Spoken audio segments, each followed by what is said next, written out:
All right, guys, I'm snorkeling Brian's three-wheeler, this Big Red, doing it the same way I did mine back in the day. It's gonna have two little dual snorkels up top. To accomplish that, you have to seal up the entire frame. You see a lot of ultra black everywhere because these frames have a bunch of holes in them. So this is all sealed up now, welded on 2 pieces of pipe, and then the spa hose goes into the pipe and it's sealed into there. The way to seal it is you use this flat part of it here. So cut it right there, wrap this flat part with electrical tape, make electrical tape O-ring basically, or a donut, and that was gonna slide into the pipe and make your seal. I put a self-tapping screw through it full of ultra black as well to kind of mechanically restrain it so it can't slide out. And then I put electrical tape on the outside of it just to hold it in place while the glue's drying. That's all ultra black all around there. These are welded on there pretty solid, and then I ultra blacked them for extra security.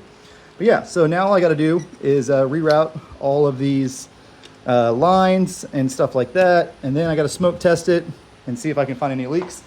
Now obviously this is gonna be a fairly high maintenance snorkel setup. These things are thin. They will wear through eventually, but I got a few years out of my hose before I had to replace it. So I'm gonna give Brian another set of hose in case he needs to replace it. And if you do develop any leaks, it's gonna be right here because every time you steer, it's flexing the tube. So just pack some ultra black in there. You'll be good to go. Now this thing will never be an idle underwater for 2 hours machine. All of the boots are very old and hard and kind of shrunk up. So it's gonna be like a 99% snorkel job. I don't think you can do 100% on one of these without putting all new Airbox boots and probably a new Airbox, just because the plastics are, 35, 40 years old at this point. All right, so I made a video on this a while ago, like several years ago, and I did it to my Big Red, and my buddy Brian saw it, and he's like, can you do mine? And I'm like, yeah, sure. So this is how I snorkel Big Reds. I think it's the way to do it. It's a lot of work. Might not be for you, but it might give you some ideas anyway. I'll try to give you some other Big Red tips and tricks along the way. Here's some pictures. So you have to rip off the little guards that were welded on here. There's some spot welds. I just ripped off some pliers. Grind it up, cut a piece of pipe out of 45, weld it on, and that gives you a little nipple basically to slide the pipe into. Yes, my welding sucks, but this is an old, thin, rusty frame, and it worked just fine. I also went inside and welded the pipe, so the pipe's not going anywhere. The weld holds it, and I seal it with ultra black. All right, so we're smoke testing. You can see that there's one tiny leak right there. So where I sealed this frame pinch isn't good enough. Yeah, right there is one leak. Airbox gasket looks good. Airbox boots look good. Carburetor boot looks good. Throttle body boot looks good. No leaking here. Everything looks pretty good. It's just that one little spot I gotta fix, and this thing will be ready to go fairly deep. So it's pressurized a couple PSI right now. So these leaks will look worse than they really are. Yeah, the boot is leaking slightly right there. So I'll put some ultra black on that, and we'll be good to go. This right here required a ton of sealing. Let me pop the top off so you can see. That's how much smoke's going in there right now. So if you leave it open like that, now there's no pressure. Let me show you what the Airbox looks like. This is a Pioneer 1000 Airbox gasket, by the way. Look at that. Gasket sealing well, even on this old Airbox. All right, a little more information about this thing. It's on some OG Outlaws, 29.5 fatties in the rear. Not really what I would do on this build because these tires float like crazy, and you get in deep water, the three-wheeler's already unstable. However, it pulls like a freight train with these tires on there. It's a blast in ruts. You've seen it in some videos. Very hard to get stuck. It's got a old school Got Muddy Cody Shriver 18% gear reduction in there. If you know anything about the old school days, I've been buying reductions from him for, I don't know, 20 years now. Yeah, literally 20 years, maybe 21 years. It's a welded reduction, 15% in here, and 18% in here is, I believe it's 300EX gears. But it's not that simple. You got to have a lathe, you got to know how to weld, and his have been really reliable. So we still get a lot of the old school reductions from Cody. I just put a fresh top end on it because it was getting a little tired. Timing chain was done fairly recently as well, so it's pretty maintenance up. Front forks are blown. That bearing and that wheel is shot. I'm waiting for that to come in. I'm gonna change that wheel bearing form in the axle. But other than that, it's mostly stock, and this thing just goes everywhere. Maybe eventually Brian will get crazy and put a swing arm stretch and axle paddle on it, but I don't think he should. Three-wheelers are the most fun when you leave them small. They just seem to handle better, be more fun to ride.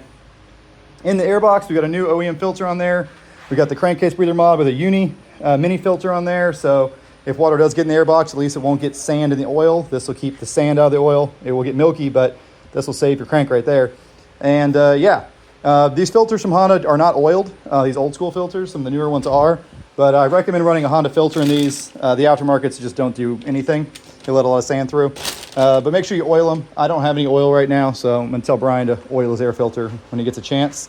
But yeah, it's pretty airtight. I just went through and resealed all this from the inside. You see a lot of ultra black in there. I had to go on the inside of the pipe and seal around that weld. Now it's squirting out of the pinches and it should be 100%. So we're gonna let everything dry, all the ultra gray dry, and we'll smoke test it again. Make sure your ultra gray is dry before you smoke test it. You're gonna put a couple PSI into the intake track and it'll push the ultra gray out, or the ultra blacks, excuse me. I like ultra black for airboxes. It'll push the ultra black out if it's not fully hardened. So while all that dries, I'm gonna put the mounts on the top of the motor, because I had those off because I was working on stuff. I had them off at the top end. I left them off so I could go here and do all the wires and sealing. And then I'm gonna make 2 little stacks and put some dual snorkels on this baby and we're ready to go. Pretty cool. Yeah, let me know if you guys have any questions. I don't do a ton of these type of projects for people. I typically just install gear reductions. But for my friends or a really cool old school Honda, of course, I'll always work on it because, well, number one, they're nice to work on. Even though this thing's an ancient thing, everything on it's in good shape. It's nice to work on.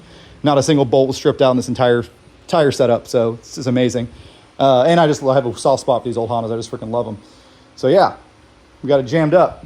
Dual snorkels. Don't have to have the pipe hanging down low. A lot cleaner. Doesn't get in the way of stuff. Airbox is sealed up as I could. A couple other quick tips. I moved the airbox forward because these boots shrunk. That's why you see big washers here. Those washers are to shift the airbox forward. Also, I've got some zip ties in some strategic locations. You see the zip tie there? That was also holding the airbox forward, and the way the air filter and all of it is in there, it's just trying to keep these boots sealed. If you have a leak in this boot, it'll take out your top end quickly. That may have been what killed this top end, or it could have been 40 years of abuse. Who knows? The garage has been invaded by ducks. They were really curious what I was working on, and they just rolled up in here. Absolutely freaking hilarious. All right, one more quick clip how it came out. There's the antler snorkels, the dual snorkels, whatever you want to call it. You got to remember that everything steers, so you got to leave a big service loop. So it comes out of here, makes a big loop up into the pipe, and then it actually travels all the way up to here. You don't need to worry about sealing this because the pipe goes all the way into here. Yes, these pipes are small, but there's 2 of them, and this is a 249cc engine or whatever. Vent lines, we got 2 vent lines at the top. This one is your gas tank cap breather, carburetor breather, and this one is your rear diff. Kind of shielded them underneath the snorkel like that, and make sure you can steer all the way and none of your lines get tight, and that's all you got to do. Done deal. All the glue is pretty much dry, but I got to let it get completely dry, and then I'll do one more smoke test, go drive it around, smoke test it again kind of thing. It's definitely a complicated snorkel setup. It's probably the only one that involves welding, but if you do it right, it's pretty reliable and it comes out fairly clean.